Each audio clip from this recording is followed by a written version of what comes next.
Emma Grimaldi. I live in Jamaica Plain. And I am not a scientist, but I have a great interest in the safety of food and all kind of safety in our environment as the mother of 3 adult children. So I'm not going to be discussing, whether or not GMOs are bad, but I think we do have the right to know what we buy with our money. I made the money, I have a right to spend it on however I want to. I'm not pollute my body if I so choose. And I've been always told, because I'm European, but I am a dual citizen, and I was always told that during that the ceremony to acquire the American citizenship that this is the land of freedom. So I want to know then why there's opposition to the freedom of knowledge. Because I want that freedom. I want to be able to decide what's good and bad for me.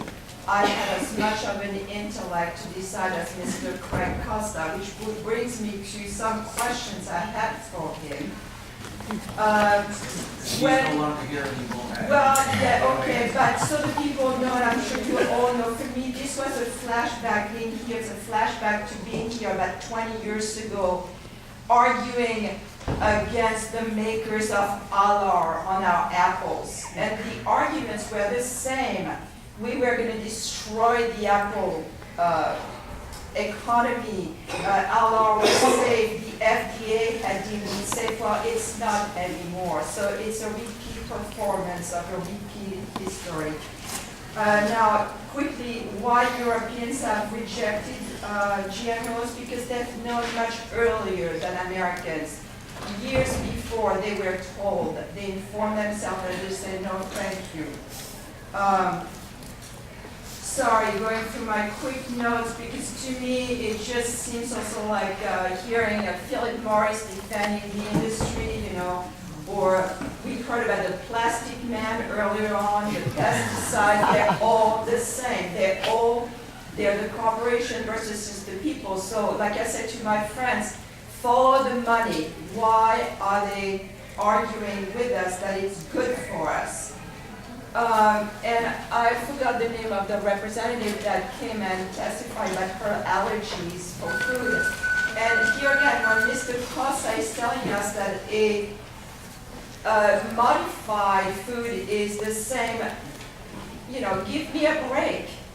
A genetic modified tomato is not a God-created tomato, okay? And I'll tell you, because that debate started like 15 years ago. Let's say on the poor tomato, some of them have had genes of fish. I remember she said she was allergic to fish. And why did they put flounder gene, a splice of a gene? Because the tomato is more resistant to cold. Because the flounder is a cold water fish. So that's all. I'm furious. I hate GMOs, but I want to have a choice anyway to spend my dollars on what I want. Hi, thank you. We are here also to support the labeling of GMOs. My name is Kylie Kay, and this is my son, Noah. We live in Sturbridge, Mass., and he's on a field trip today. Noah, are you having fun? He will laughter. I hope you're going to get Noah an ice cream or something. He already asked for that. I first became aware of GMOs last year during the election because of the heavily publicity surrounding California's Proposition 37. This caused me to begin researching in order to separate fact from fiction in regards to GMOs. The more research I completed, the more alarming and unsettling this topic had become. Sorry, he corrects me all the time. This topic had become to me. I cannot help but wonder how such a large percentage of our country's staple foods and other products have been altered without the knowledge or consent of the vast majority of the people consuming these products. I feel that families have the right to know exactly what we are going to be feeding our growing families. At an early age, one of my sons, who discovered to be experiencing psychological reactions to many preservatives and processed foods that currently make up a large portion of what sits on nearly all supermarket shelves. This is this son. As a family, we began reading food labels and buying less processed food that contained fewer or no preservatives. We now have a new concern. We are concerned that even the many quote-unquote healthier products that we are buying are now being made with genetically modified ingredients. If these ingredients are not labeled, then I feel that my right to choose what is healthy and whole for my family has been taken away from me and every other parent and citizen of the United States. This country has fought hard to ensure that its people have the right to be free and choose what they feel is best for themselves and their families. We should not have the shock and fear that we may be gambling with the future health of ourselves and especially our children and have every right to know what we are feeding our families.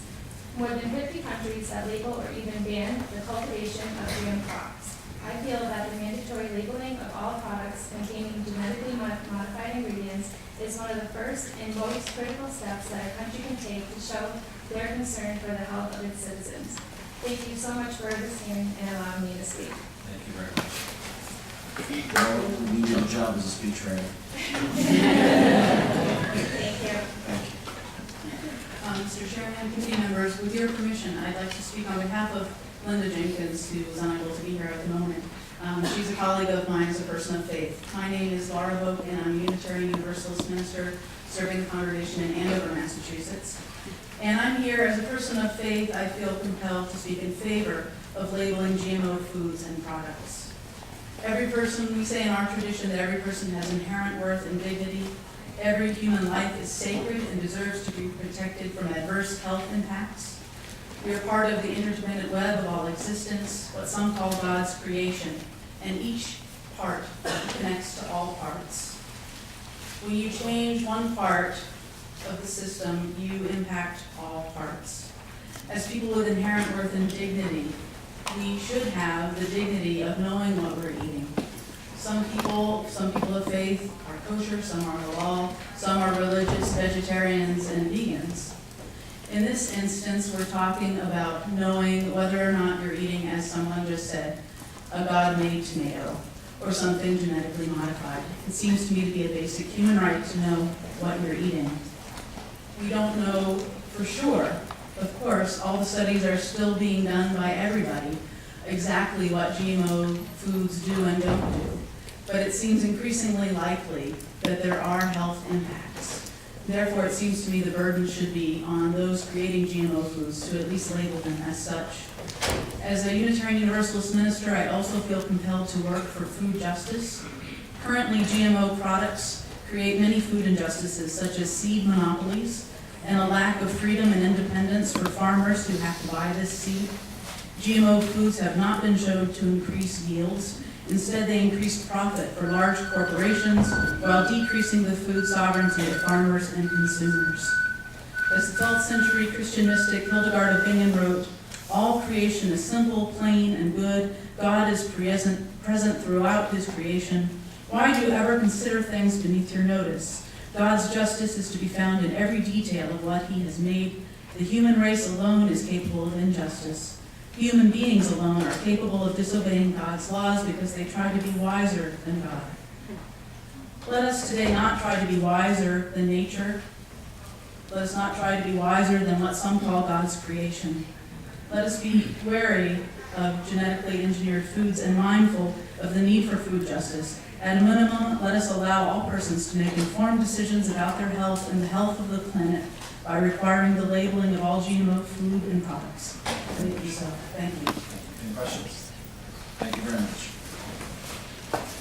Ryan Black.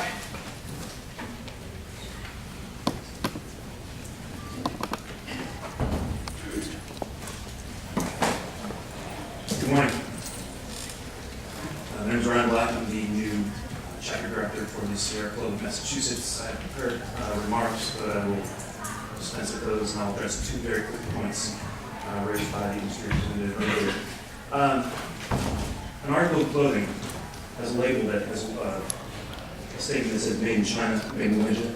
That's not a warning. It's a piece of information, and all we're looking to have with these foods that are genetically modified is information about where that fish or tomato came from. That's my first point. Second point is that if you have DNA of an animal that's not, let's say, a salmon, it's an eelfish, that is spliced into a piece of salmon, that is not a salmon that's caught in the wild. It has different ingredients, added ingredients. And just like any other food product, those ingredients should be presented to the consumer. Capital society, choice in the marketplace. That's all. Thank you very much. Lisa Nagy.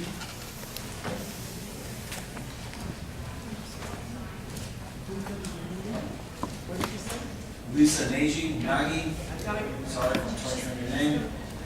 I'm Sanchez, I get tortured pretty often. Lawrence and Lauren Said. Welcome.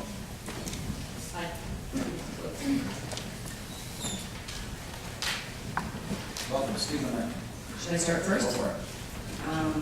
Hi, my name is Dr. Lisa Nagy, and I'm a traditionally trained physician from Cornell Medical School who's boarded in emergency medicine and practiced for 15 years until learning about environmental medicine, one could say the hard way.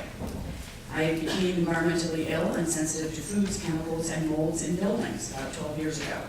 I never heard of this problem in medical school. I am fine now, but I had survived what looked like a lethal condition, looked like I had Lou Gehrig's disease, until I was treated by an environmental medicine physician, and now I treat others the same way on Martha's Vineyard. I used to doubt foods or chemicals could hurt people until I suffered from this condition myself, learned quite a bit more than I had in my medical school training. I now lecture at EPA, NIH, and medical schools on the subject. I was a member of the Scientific Understanding Group on the CDC's National Conversation on Chemicals and Public Health. I am a delegate in Massachusetts Medical Society, where we just voted to support education on GMO foods for all the doctors in the society, because they admitted they knew nothing about the subject yet. I'm director on the board of the American Academy of Environmental Medicine and president of a nonprofit focused on educating medical students and the public about getting to the causes of chronic diseases, such as autism. I learned through my readings from the forefathers in environmental medicine about the importance of diet and nutrition. It's not taught in medical school today. One of the interesting facts that I learned is that if you avoid a food for 4 days that you are sensitive to and eat it by itself on day 5, you can see if it makes you ill and take it out of the diet for a few months. This way, people who have arthritis or headaches can determine that chocolate, peanuts, milk are triggering their symptoms for free without doing any testing. Then limiting those foods to once in 4 days will allow ingestion in the future and perhaps without overwhelming the immune system. I'm sorry, who am I going to ask you to wrap it up? Okay. Ideally, people will be able to test the GMO foods in the same way. Likewise, the GMO foods are causing intolerances to people. They have been shown scientifically to cause the changes in animals. Hogs won't eat it. There is a reason for this. So the American Academy of Environmental Medicine has a policy, which I will hand to you. It says that they call for a moratorium on GMO food, the implementation of testing, and the labeling of all GMO foods. So I will hand that to you and a copy of my comments and website as well. Thank you so much for your testimony. Welcome. Thank you. My name is Lauren Saito. I think I'm the first person speaking today who represents a business. I'm with River Valley Market, which is a food co-op in Northampton, Mass. We have 2,000 members. We started with 2,000 members, and over the course of our brief 5 years, we've grown to 6,000 members. I'm in the marketing department there, and working for the co-op is probably a little bit like being a congressional representative in that you hear a lot from your constituents, and that's great and really challenging sometimes. What we are hearing consistently in our conversations with people is that they want to know what's in their food. Our business has been very, very successful. We're in a competitive market with a lot of other grocery stores, including other natural food stores. But after just 5 years, we reached the level of profitability we expected to reach after 10 years, which was kind of an amazing thing in the economy that we've been experiencing. And we really believe that it's because we listen and we respond. And what we're hearing is people want to be educated consumers. Not everyone feels that having GMOs in their food is a big problem, but everyone does want to know. Thank you. Thank you very much for your testimony. Kristen Canty, Ed Stockman, Alexander Scarless. Mr. Chairman, in Because of the time constraints, I would like to relinquish my 3 minutes to a man who's traveled here, an expert, Dr. Michael Hansen, who is the chief scientist for. I'm here today, I'm going to do my best to not repeat a lot of the stuff you've already heard. We obviously come from the position of the consumer's right to know. It's a fundamental consumer protection. And it's no surprise that 9 in 10 Americans want mandatory labeling. They don't trust the food, and they don't trust the federal government to protect them from the potential pitfalls, the health risks. There are 2 fundamental assumptions that seem to be made from the folks who argue that we should deny folks their right to know in favor of the idea that they don't need to know because there are no safety risks. I think you've heard enough testimony, and you'll certainly see it in the written testimony, including mine, that there are sufficient health concerns. And there's another assumption that says that the federal regulatory system is sufficient to catch any potential problems. You've already heard testimony in opposition to that, and I would also want to point out that the Food and Drug Administration's policy of a voluntary consultation process with large agricultural biotech companies relies on industry data, industry science. It does not conduct independent safety testing.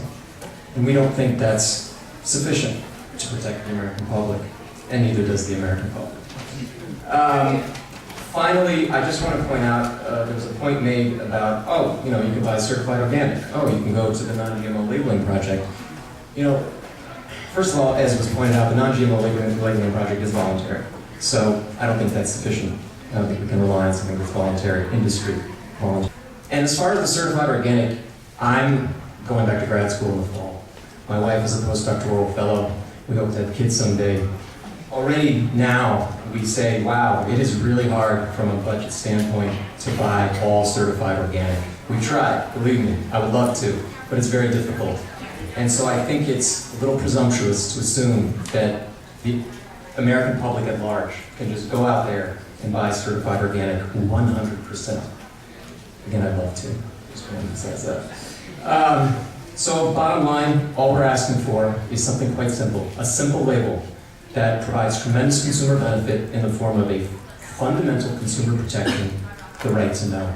The right to know what we're feeding ourselves, the right to know what we're feeding our kids on a daily basis. Genetically engineered food is very difficult to avoid. Just the facts. Thank you very much. Thank you very much. Kristen Canty. Kristen Canty. No Kristen Canty?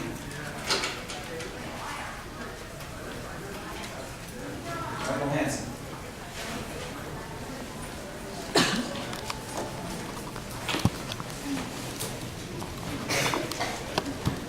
Dear committee members, thank you for allowing me to testify in support of H 1936, 2037, and 2093. My name is Michael Hansen, and I'm senior scientist at Consumers Union. We're the publisher of Consumer Reports magazine. I've been in all of these issues of genetic engineering at the state, national, and international level for over 25 years. What I'm here to tell you is the person from GMA is actually wrong. There has been global agreement that genetic engineering is indeed different than conventional breeding. There's Codex Alimentarius that's jointly run by the World Health Organization and the Food and Agriculture Organization. Its standards are actually written into the WTO.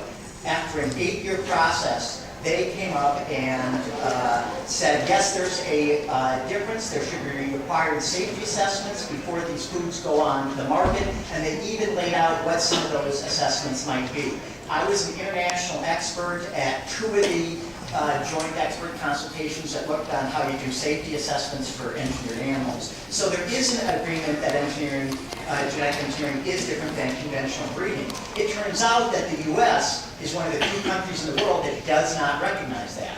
So that means the Food and Drug Administration, they have these voluntary safety consultation policies. They treat engineered foods no different than non-engineered ones. There have been 97 of these voluntary safety consultations. At the end, the company gets a letter And what that letter says is, I'll read one sentence from the letter that was sent to Monsanto on July 22nd, 2004, and this was on their Roundup Ready wheat. This was the wheat that was pulled from the market and is now appeared in Oregon.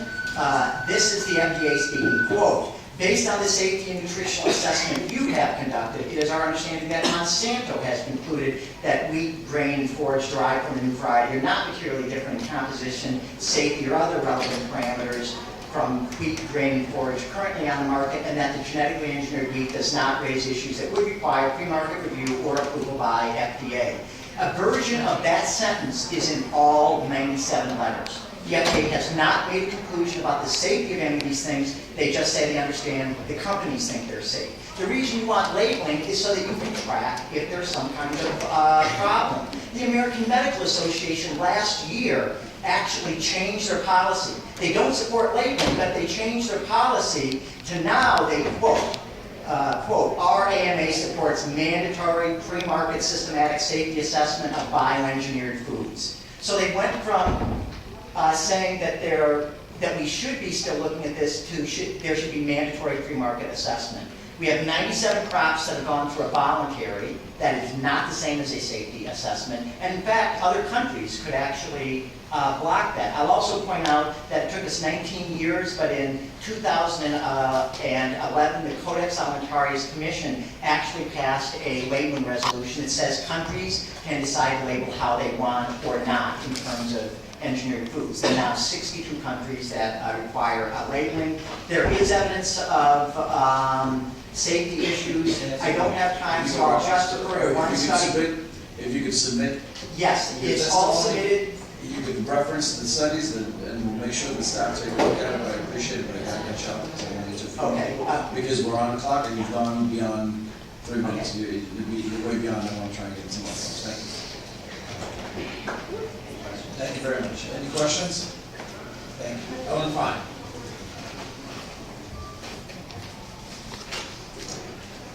Again, I don't enjoy cutting people off.